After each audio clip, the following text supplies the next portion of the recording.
البنود الواردة في هذا الدستور. مع ذلك نقول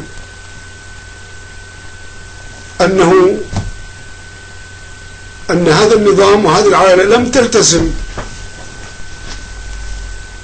لا بالقانون ولا بتلك البنود الدستورية، وبالتالي هذا أو عدم الالتزام بالقانون وبالدستور يخلق حالة هي أشبه وأقرب إلى حالة الغابة، ولا يمكن للإنسان في ظل هذا الوضع الفوضوي والمزاجي أن يتوقع أو يستطيع أن يعطي نظرة للمستقبل، لأن القضية كلها قضية مزاج. ولا مجال هنا الآن لاستعراض كل البنود الدستورية، وهي كثير، فيما يتعلق بالمحاكمات، حقوق المتهم في داخل السجن، خارج السجن، في المحكمة، ضرورة الفحص الدائم في داخل السجون، والتأكد من وجود الحالة الصحية السليمة للسجين والمعتقل. وهذا موجود أيضا في البنود المتعلقة بالمحاكمات وفي القضاء، لكن القضاء المستقل وليس القضاء الذي يعد جزءا من الداخلية ومن جهاز الأمن الوطني في البحرين، وأيضا يتبع وزير الديوان أو أعلى سلطة في البلد التي تعطي أوامر بذلك التعديل. لأنه إذا كان السلطة الأعلى في البلد، سواء كان الملك أو رئيس وزراء، وهم يسمعون كل يوم تلك الشكاوى وذلك التذمر في المحكمة واعترافات المتهمين بتلك الآليات أو الآلات في الآليات المختلفة في التعذيب، ومع ذلك لا يحركون ساكنا ولا يطالبون أن يتخذ إجراء تجاه من يمارس هذا التعذيب. إذا نحن اليوم في هذا الواقع الظالم الجار شبيه بالغابة،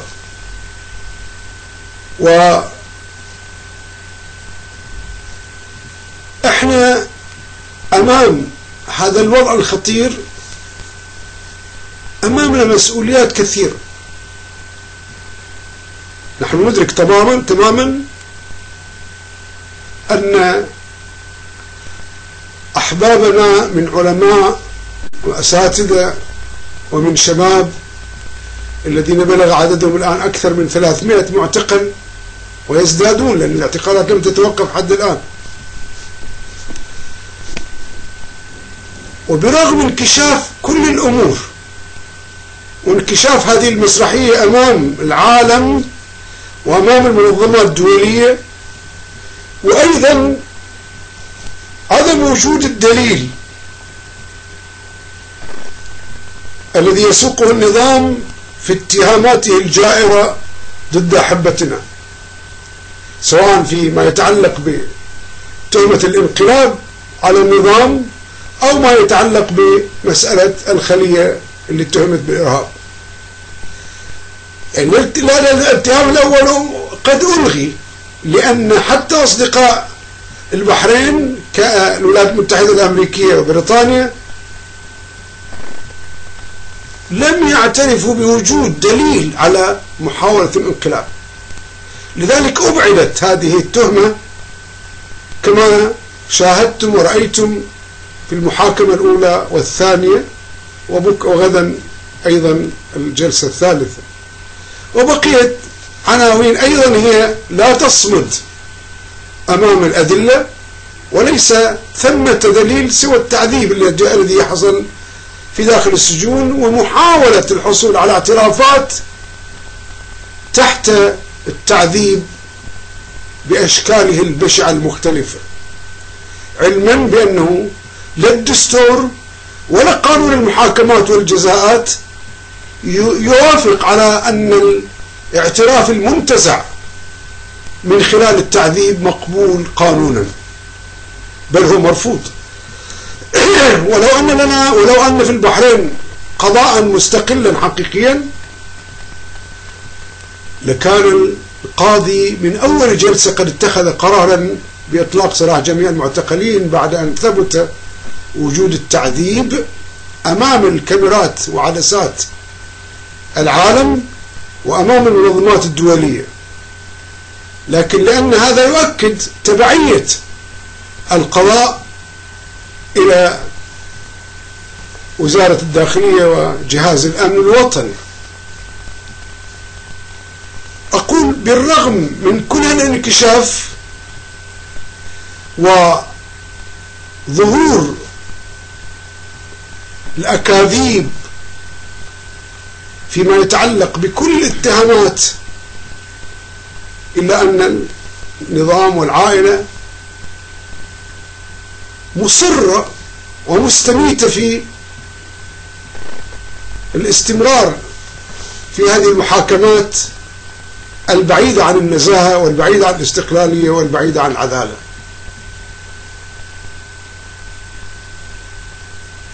وأنا أؤكد أن النظام اليوم يعيش حالة من الحرج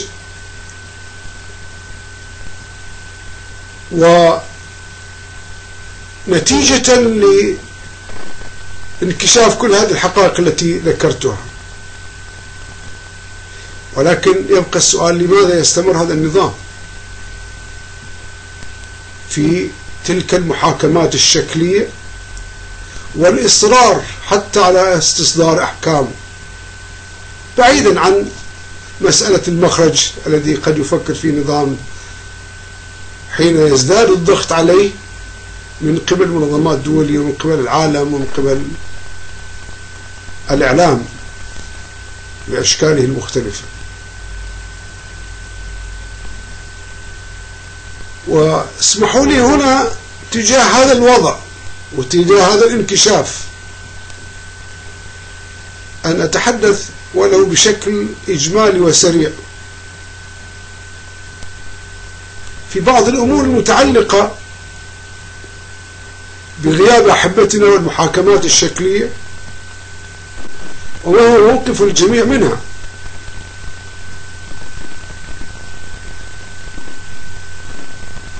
أولا أؤكد على نقطة أجدها هامة جدا، هي عدم انحراف بوصلتنا أو البوصلة السياسية والحقوقية لدى الجميع. يعني بمعنى أن تكون المطالبة ورفض هذا الوضع الحقوقي والسياسي الظالم ينبغي أن يكون مشتركا بين الجميع. فمن الخطأ الفادح اليوم أن نختلف في هذه القضية، فيبدي البعض اهتماما ولا يقابله البعض بنفس الاهتمام. اليوم الاستهداف ليس فقط لقوى الممانعة، بل هو استهداف للجميع. إذا قبل أي طرف من قبلنا في ساحتنا